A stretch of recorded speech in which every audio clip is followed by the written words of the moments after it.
When I was a kid, my dad had a terrible habit. At least I thought it was a terrible habit. He wouldn't tell me what to do. Specifically, he wouldn't tell me what to do when I didn't know what to do, and I wanted him to tell me what he thought I should do. Now, I know most kids don't want their parents telling them what to do, and I was like most kids most of the time, but on occasion, I wanted him to tell me what to do, and he wouldn't. Worse, instead of answering my questions, he would ask me questions, and his go-to question was this. He would say, "Andy, what are you going to do when I'm not around to tell you what to do?"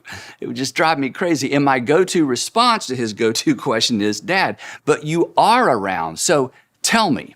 Now, of course, my dad's go-to question wasn't his only question.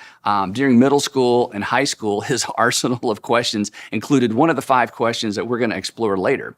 He would say, "Andy," he would say, "what is the wise thing to do? What is the wise thing to do?" Now, as a teenager, that question usually eliminated most of my preferred options.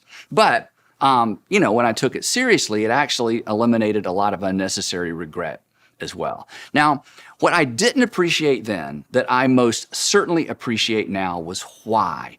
Why all the questions? Why not just tell me what to do? And you can probably guess the answer to that question, right? He was more interested in teaching me how to make decisions than he was in making decisions for me. Now, granted, he started early, and maybe he started too early, but to his credit and to my advantage, he started while the stakes were low. Because as a kid, right, not very much hung in the balance of my decisions. But he knew that that would change with time. And he wanted me to be ready. And here's the funny thing.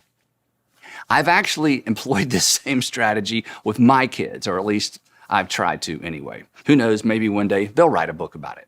Now, unbeknownst to my dad, he was actually teaching me something else as well. And that something else is actually the point of our time together. By opting for questions over direction, my dad connected 2 very important dots for me. In fact, I think these are dots most adults never connect. He helped me make the connection between good questions and good decisions. Good questions and good decisions. To tease that out a bit, he helped me make the connection between well-placed, appropriately timed, thought-provoking questions and good decision-making. Or simply put, good questions lead to better decisions. And better decisions always lead to fewer regrets.